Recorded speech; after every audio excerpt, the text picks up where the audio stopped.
I recently faced every father's worst nightmare. I just caught our HOA president trying to sneak into my house while my son was home. Her excuse? She claimed it was just a routine safety check. Funny thing is, the only thing that needed checking that day was her face after my son confronted her. Let me start from the beginning.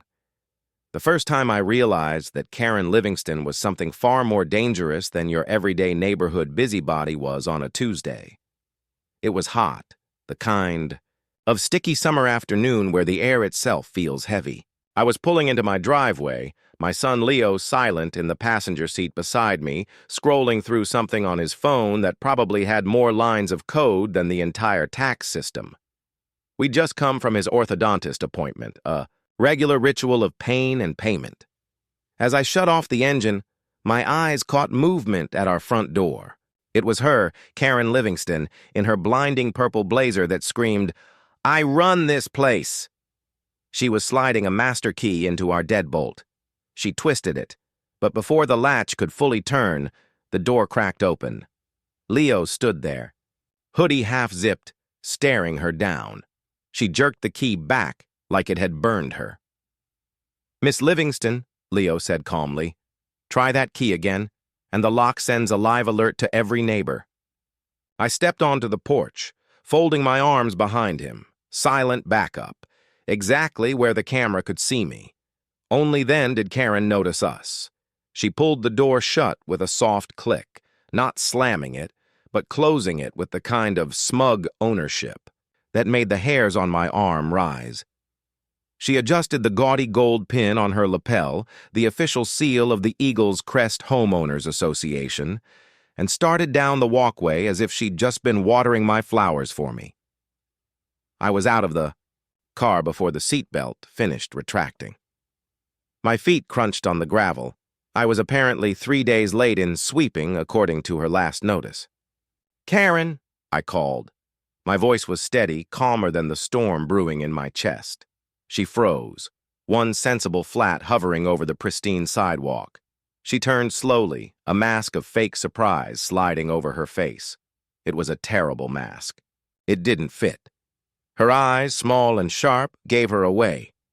"Alex, hello!" she chirped, voice too high. "Just doing a routine inspection. Your front door seemed a little loose. I wanted to make sure it was secure for you." My front door was solid oak. It was about as loose as a bank vault. A routine inspection inside my house while I wasn't home. I kept my hands in my pockets to stop myself from clenching. Them. Leo was getting out of the car now, his lanky 16-year-old frame unfolding slowly. He stood by the passenger door, silent, watching. Karen's smile tightened. "It's in the bylaws, Alex. Section C, paragraph 4.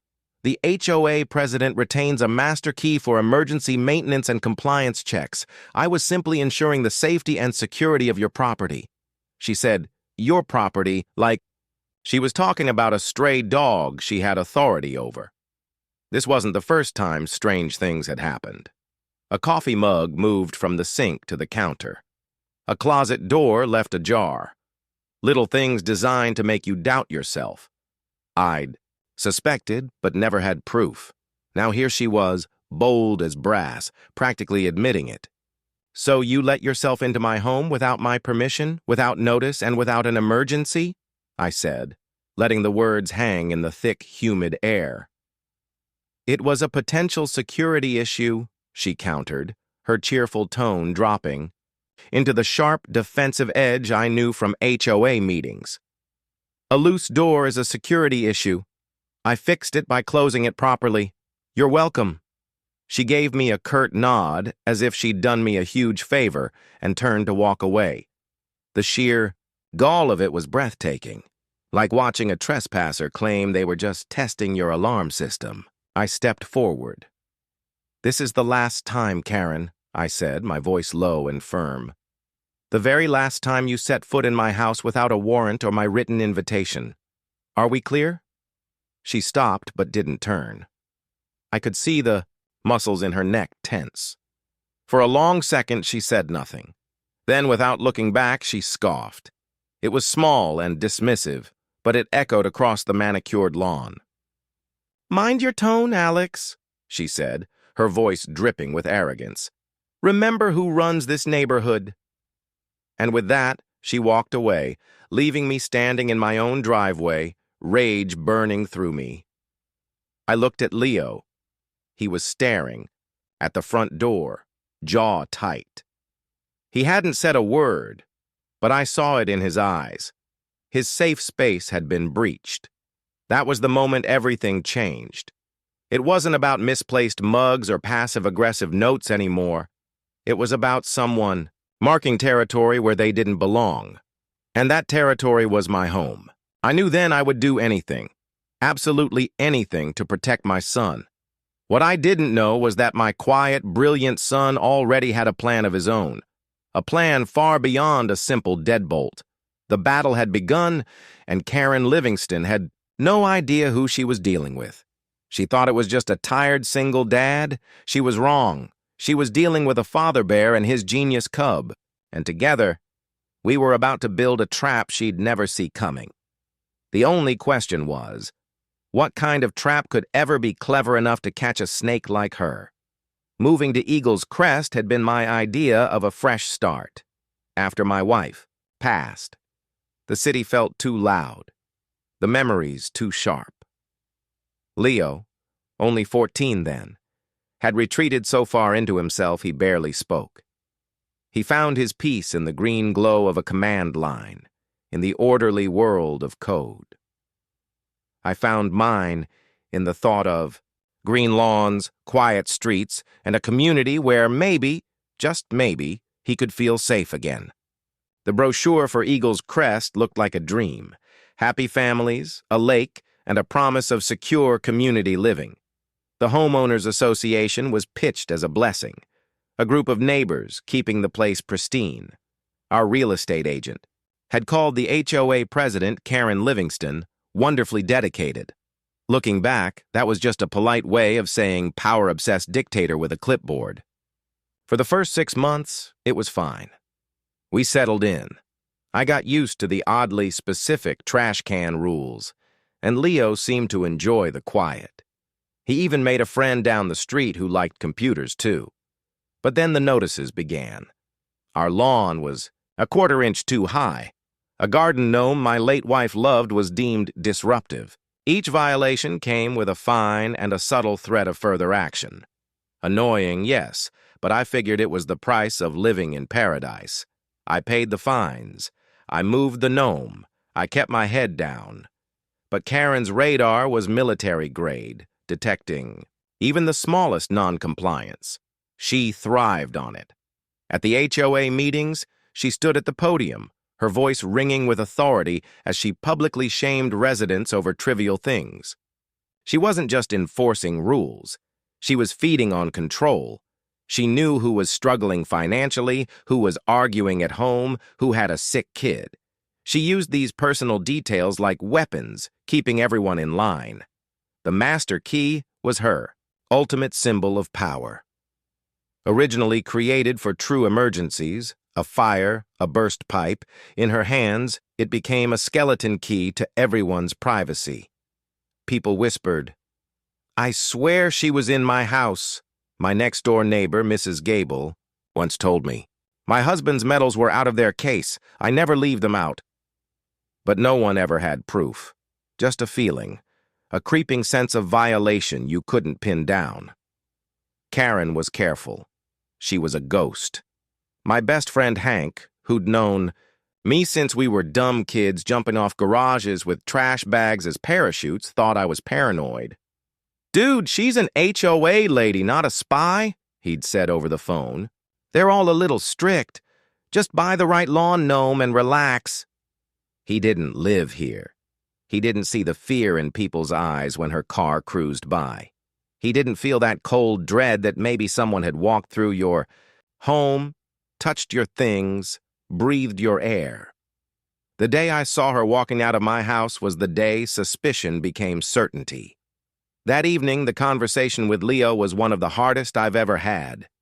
We ate dinner in silence, thick with unspoken words. "She can't do that.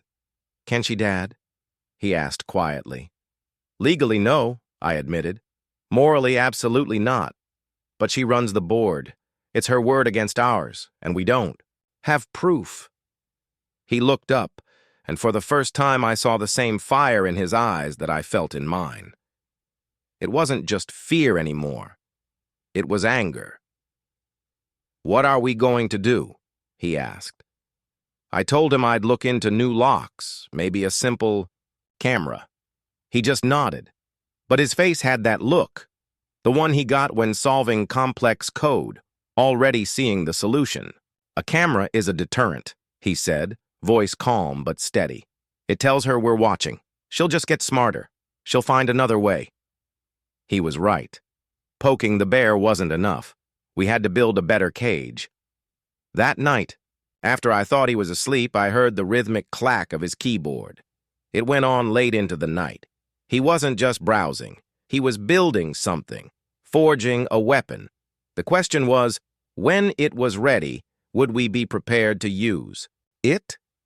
A week later, the official letter arrived. Delivered by hand, tucked neatly into the handle of our front door, its crisp white envelope looking offensively official.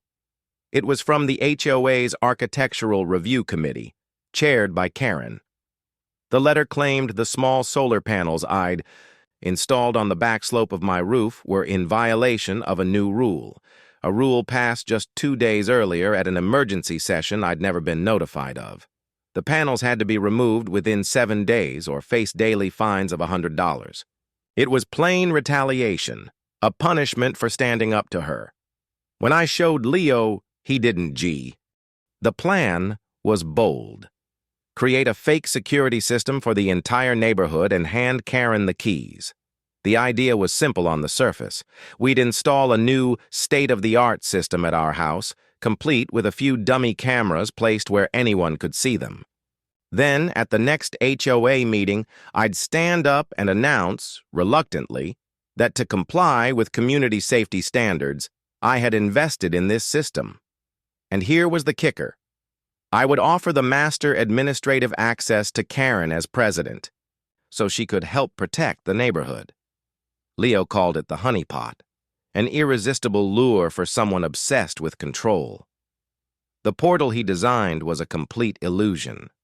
When Karen logged in, she would think she had access to real camera feeds, resident data, and incident reports. She'd feel like she'd won the lottery, more influence, more power. But in reality, it was a one-way mirror. Everything she did, every click, every search, every file she opened, every move of her mouse, logged and time-stamped. The system wasn't built to watch the neighborhood. It was built to watch her. "She won't be able to resist," Leo said, eyes gleaming. "We're giving her exactly what she thinks she wants." The audacity of it left me speechless. It was risky. It was daring. But it was also the most brilliant idea I had ever heard. My quiet son wasn't just defending himself anymore. He had gone on the offensive, designing a plan so precise, so perfectly aimed at her obsession, that it felt like something out of a thriller. The choice was mine. Follow the rules, and slowly. Get crushed under her authority, or trust my son and step into the unknown. Looking at his determined face, I knew there really wasn't a choice. We were going to build his cage. Still, a cold thought crept into my mind. What if the one we were trying to trap was more dangerous than we imagined? The next 2 weeks felt like a covert mission. Our garage turned into command central. I ordered a handful of cheap dummy cameras, online, the kind with blinking red lights to make them look real. I mounted one over the front door, another pointing at the driveway. Beneath it, Leo installed a sleek black smart lock, the beating heart of his trap. It was all theater. The real work was happening on his laptop. He coded non-stop, fueled by pizza and sheer determination. I'd step into the garage and find him lost in his work, his fingers flying across the keys. He built the portal from scratch, adding features. Karen would never resist. A searchable resident database with a mix of real public info and harmless fakes, an incident report system, and even a neighborhood camera map. The map was his masterpiece, tiny camera icons over every house, each linked to looping, pre-recorded video of empty streets. To anyone who didn't know better, it looked real. My best friend Hank stopped by one afternoon and took in the sight. The dummy cameras, wires running nowhere, and Leo hunched over his laptop like a scientist. "Okay, I give up," Hank said, throwing up his hands. "What are you two building? A secret government project?" I sat him down and explained. His eyes widened with each detail. When I finished, he just stared at us. "Let me get this straight," he said slowly. "You're building a fake spy network to hand over to the spy, so you can spy on her spying on the fake network you built?" "Pretty much," I admitted. He blinked, then broke into a grin. "That's either brilliantly stupid or stupidly brilliant. She might sue you back to the Stone Age or at least fine you into it, but man, I want a front row seat." The night before the HOA meeting was tense. The portal was finished, polished, and convincing. Leo walked me through the hidden dashboard, the part only we could see. Every single action she would take was logged in real time. We tested it again and again. It worked perfectly. Now it was my role to act, to stand up in front of everyone and sell the illusion. I practiced my speech, trying to balance defeated homeowner with responsible neighbor. It had to seem like a peace offering, not a trap. The morning of the meeting, another notice was taped to my door, a final warning about the solar panels. The fines were now officially active, backdated to the day before. She was turning the screws. "She wants you angry," Leo said, reading over my shoulder. "She wants you to lose control at the meeting so she looks calm while you look reckless." He was right. Her strategy was to provoke. Ours was to play along, right up until the trap closed. That evening, the clubhouse was full. Karen stood at the podium, basking in the lights. I waited for the new business portion of the meeting before standing. My heart pounded in my chest. "Karen," I began, my voice shaky, which actually worked in my favor. "I received your final notice about the solar panels." She smiled smugly. "Yes, Alex. The rules are the rules." "I know," I sighed. "And look, I want to be a good neighbor. I know we started off wrong, but security is important to me, especially with my son at home." Her interest sharpened. This was it. "So, I've installed a new security system, and I'd like to give the HOA, specifically you as president, master administrative access, so you can help keep an eye on things for the community." The room buzzed. My neighbor, Mrs. Gable, looked at me in shock. Karen was stunned silent. I had just handed her the biggest key she could dream of. After a pause, she recovered. "Well, Alex," she said smoothly, "that is very generous and responsible. On behalf of the community, I accept." She thought I had surrendered. She thought she had won. But as I sat down, my phone buzzed. A message from Leo. "She's creating her login right now." The trap was sprung. The first few days were quiet. On our hidden dashboard, we watched Karen log in and out, clicking around fake feeds, browsing fake files. It was like watching a shark circling, curious but cautious. I could almost picture her in her beige living room, tea in hand, drunk on the feeling of control. The real test came a week later. A dispute had broken out about a neighbor's barking dog. Normally, Karen would send letters and fines, but now she had her new toy. We saw it in the logs. Her account accessed the incident report, then pulled up the resident file for Mr. Henderson. Leo had planted bait in that file, a digitally altered photo of his backyard. In the corner was a small shed, a shed that didn't exist. The next morning, Mr. Henderson found a violation notice taped to his door. Not about barking, but about an unauthorized structure, complete with a screenshot from the fake portal. The fine, $500. Mr. Henderson, a retired teacher who wouldn't build a birdhouse without a permit, was furious. He stormed into the next HOA meeting waving the letter. "This is outrageous," he shouted. "There is no shed in my backyard." Karen smiled coolly. "Mr. Henderson, the evidence is clear. Our new security system, generously provided by Mr. Martin," she nodded toward me, "captured the structure clearly. The system doesn't lie." Half the room turned to glare at me. I had to resist the urge to stand and reveal the truth. But Leo's words echoed. Let her build her own case against herself. Mr. Henderson's voice rose. "It's fake! That picture is a fake!" Karen sighed dramatically. "Please calm down. If you continue disrupting, you'll have to leave." She was using our fake evidence to shame a man in his 70s. It was cruel.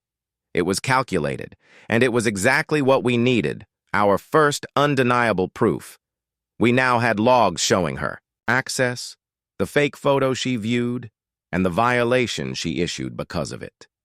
She was no longer just a trespasser. She was actively breaking rules with intent. But Leo wasn't satisfied. "One case isn't enough. She'll claim it was a mistake. We need a pattern." Over the next month, Karen dug her own grave. Every time she accessed the portal, we watched. Each time, Leo had placed subtle bait, fake sheds, non-existent renovations, phantom pets. She took it all as gospel, issuing fines left and right. The neighborhood grew restless. People whispered about her obsession with the system. Neighbors began to question how she had so much time and detail. Exactly as Leo predicted, she couldn't resist flaunting her new power. Meanwhile, we were careful. We never pushed too far.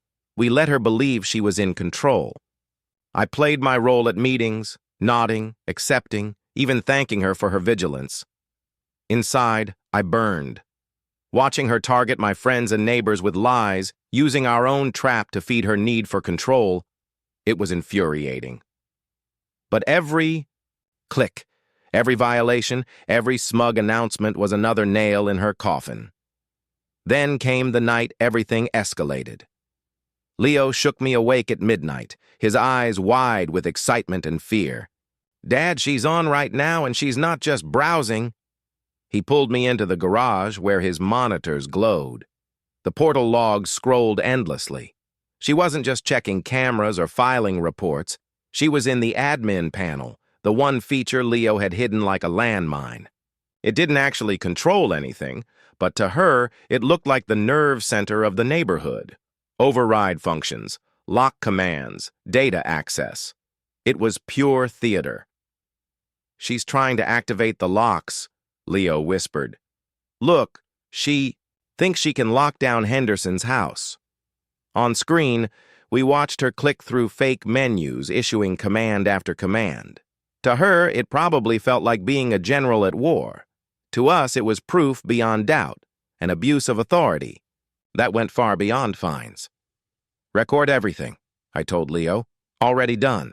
His system captured not just logs, but a live mirror of her screen. Every frantic click, every fake button she pressed, it was all archived. She wasn't just stepping into the trap anymore. She was dancing in it. The next morning, the neighborhood was buzzing. Mr. Henderson swore his smart lock had glitched at 1 a.m., trapping him in his own home. It hadn't, of course. But Karen had bragged in the HOA group chat that our security system successfully contained a potential threat. She thought she had just proven her system's worth. Instead, she had just admitted, publicly, to using it as a weapon. "That's it," I said. "We have her." But Leo's face was pale. "Not yet. If we reveal it now, she'll spin it as a glitch or claim she was misunderstood. We need the right moment. We need her to show everyone who she really is, in front of the whole neighborhood." That moment came sooner than we expected. At the next HOA meeting, the room was tense. Complaints had been piling up, fines for things that didn't exist, letters citing strange violations. Neighbors were restless, suspicious. Karen, however, was radiant, striding to the podium with the confidence of a queen, addressing her subjects. "Before we begin tonight," she announced, I'd like to present evidence of widespread non-compliance within our community. Thanks to our advanced security system generously installed by Mr. Martin, we've uncovered numerous hidden violations. The lights dimmed. A projector hummed. Images appeared on the screen. Sheds, fences, structures, even pets, none of which were real. Each one was a carefully planted illusion from Leo's system. The room erupted. People shouted, gasped, demanded answers. "That's not my yard," one man yelled. "I don't even own a dog," another protested. Karen raised her hands for silence. "The system does not lie," she declared, her voice sharp. "If you dispute this evidence, you are disputing the safety of the entire neighborhood. Do you want criminals to roam free? Do you want this community to fall apart?" Her mask was slipping. The more the neighbors questioned her, the more frantic she became. And all the while, Leo sat beside me, recording every word, every projection, every accusation. The trap was reaching its breaking point. I looked around the room. People weren't just angry, they were afraid. Not of crime, not of violations. They were afraid of her, and in that moment I knew the neighborhood wasn't just ready for the truth. They were desperate for it. Had crossed a line from which there was no return. She had threatened my home, and now she was threatening my family, my very freedom. But before I could even explode in anger, Leo held up a hand. His face was calm, chillingly so. He was no longer a kid playing with computers.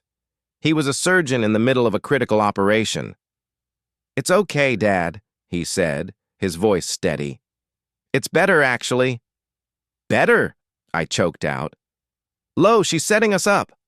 "I know," he said, eyes fixed on the screen. "And the whole world is about to see her do it." He pointed to the recording software. It was capturing everything.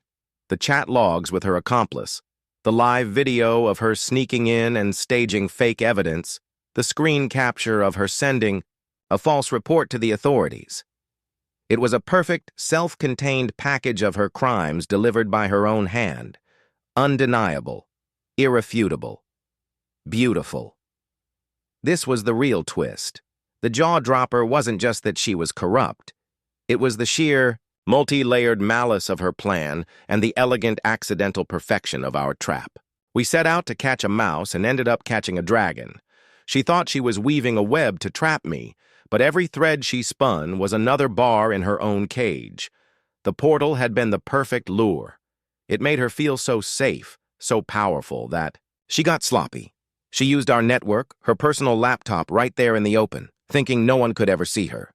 She had no idea the house she was in was the most heavily surveilled location in the entire state. And my 16-year-old son was the man behind the curtain directing the whole show. Now we had everything. The question of proof was laughably obsolete. We had a feature-length film of her committing multiple offenses. The time for hiding was over. The time for defense was over. It was time to attack. Leo looked up at me, his expression deadly serious. "Ready to push the button, Dad?" he asked. The nuclear option was armed and waiting. All that was left to do was light the fuse and watch her kingdom burn. The HOA meeting that evening was scheduled for 7 p.m. Karen, of course, would be presiding. She had no idea we knew what she'd done. She probably felt invincible, floating on a cloud of her own malicious genius. She had evidence to destroy me and believed she had gotten away with her digital heist, scot-free. We left Hank's house and drove back home. Walking into my own living room felt surreal. The air was still, but it felt charged, electric. I could almost see the ghost of Karen Livingston sitting on my couch, staging her little setup. I looked at the coffee table where faint marks still lingered. I didn't touch them. They were now part of a crime scene. Leo sat down at the kitchen island, his command center, and pulled up the portal. He had packaged the evidence into a single devastating video file. It was 5 minutes long. It started with her entering the house, showed the chat logs with her accomplice, cut to the live footage of her staging the false evidence, and ended with a screen capture of the message she sent to the police. He'd even added captions. It was a masterpiece of righteous vengeance. My phone buzzed. It was Mrs. Gable from next door. "Alex, are you coming to the meeting tonight?" Karen put a new item on the agenda, an emergency vote to address problematic residents. "I think she's coming for you." "Don't worry, Mrs. Gable," I said, a grim smile on my face. "I'll be there, and I'll be bringing a presentation." At 6:45 p.m., we walked toward the community clubhouse. I had never felt so calm in my life. The anger had burned away, leaving behind a cold, hard certainty. Leo walked beside me, his laptop bag slung over his shoulder. He wasn't just my son anymore. He was my partner. We were walking into the arena not as victims, but as gladiators. The clubhouse was full. The mood was tense. Karen was at the podium, looking polished and severe. She saw me walk in and gave a tiny predatory smile. She thought this was her moment of ultimate triumph. She opened the meeting with boring procedural announcements, her voice smooth and confident. Then she moved to the new business. "As some of you are aware," she began, her eyes sweeping the room, "we have had ongoing issues with certain residents who refuse to comply with our community's standards of safety and decency. It is my duty to protect this neighborhood from such elements." She was about to name me. I could feel it. But before she could get the words out, I stood up. "Excuse me, Karen," I said, my voice ringing out in the quiet room. "Before you continue, I believe there's a presentation you'll want to see. In fact, I think everyone here will." She looked annoyed. "This is not on the agenda, Alex." "Oh, I think it is," I replied. "It's about community safety. It's about who is really protecting this neighborhood." I looked at Leo. He gave me a sharp nod. He hit a button on his keyboard. At that exact moment, every single cell phone in the room buzzed or chimed. An email had just gone out to the entire HOA mailing list. The sender was Eagles Crest Fac. The subject line, "A special presentation from your HOA president." The body contained only a video link. A confused murmur filled the room. People pulled out their phones. One by one, they clicked. The first gasp came from the front row. Then another and another until a wave of shock and horror washed over the entire room. On dozens of tiny screens, the video played. They watched Karen Livingston walk into my house. They read her incriminating chat logs. Their eyes widened as they saw her stage the setup on my table. A collective audible gasp went through the room as they watched her frame me in high definition. Karen's face went from smug to confused to horrified as she saw the screens light up around her. She didn't understand what was happening. Her world was crumbling in real time, and she didn't even know why. Then her own phone buzzed. She looked down at it, her hands trembling. She saw the email. She saw the link. Her face turned the color of ash. At that exact moment, the double doors at the back of the clubhouse burst open. 2 uniformed police officers stepped inside, their faces grim. "Karen Livingston," one of them called out, his voice booming. "You need to come with us." The showdown was here. There was nowhere to run, nowhere to hide. Every screen in the room was a witness. Every neighbor was a juror, and the verdict was guilty as sin. The world seemed to move in slow motion. Karen Livingston stood frozen at the podium, her face a mask of disbelief. All the color had drained from it, leaving behind a pasty, slack-jawed horror. The entire room was silent, the only sound being the tiny audio from a dozen cell phones, all playing the video of her actions. The police officers walked down the center aisle, their footsteps echoing on the linoleum floor. They didn't hurry. They didn't need to. The crowd parted for them like the Red Sea. Karen's eyes darted around the room, looking for an ally, an escape route, anything. But she found only the shocked and disgusted faces of the neighbors she had terrorized for years. Her reign was over, and it was ending here, publicly, humiliatingly, under the harsh, fluorescent lights of the community clubhouse she had treated as her personal kingdom. One of the officers reached the podium and spoke in a low, firm voice that still carried through the room. "Ma'am, You are under arrest for breaking and entering, conspiracy to commit burglary, and filing a false police report." He took her arm. For a second, it looked like she might fight. That some of her old fire would flare up, but then she just crumpled. The fight went out of her. She was no longer a tyrant. She was just a common criminal who had finally been caught. As they led her away in handcuffs, a second detective, a man in a rumpled suit with tired but sharp eyes, walked over to me. "You're Alex Martin?" he asked. I nodded, my throat suddenly dry. "My son and I, we know," he said, cutting me off. He wasn't smiling, but his eyes held a glimmer of something I couldn't quite read. "We got an anonymous tip about a half-hour ago with a link to that video and a full data dump from a certain laptop. It was the most well-documented open and shut case I've ever seen." He looked over at Leo, who was standing quietly beside me, looking down at his shoes. The detective's gaze lingered on him. "Your son?" "Yes," I said, putting a protective hand on Leo's shoulder. "Leo," the detective nodded slowly.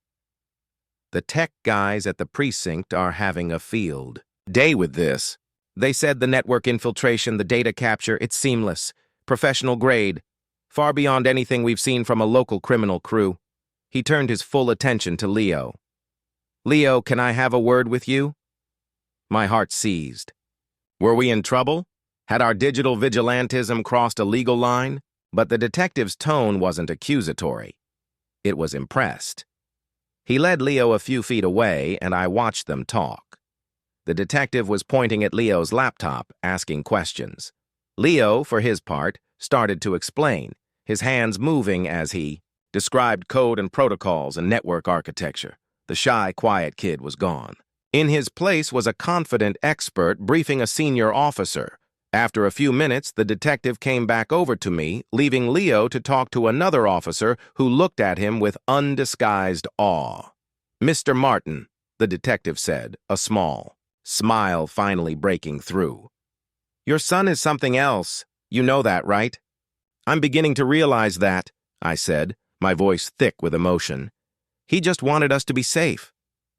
"Well, he did a lot more than that," the detective said. "He dismantled a burglary ring that's been hitting 3 counties for the last 6 months. The J. Marlowe from those chat logs, he's a guy we've been after for a long time." He paused, then dropped the final unbelievable bombshell. "We have a new youth program at the department, an internship, a paid one.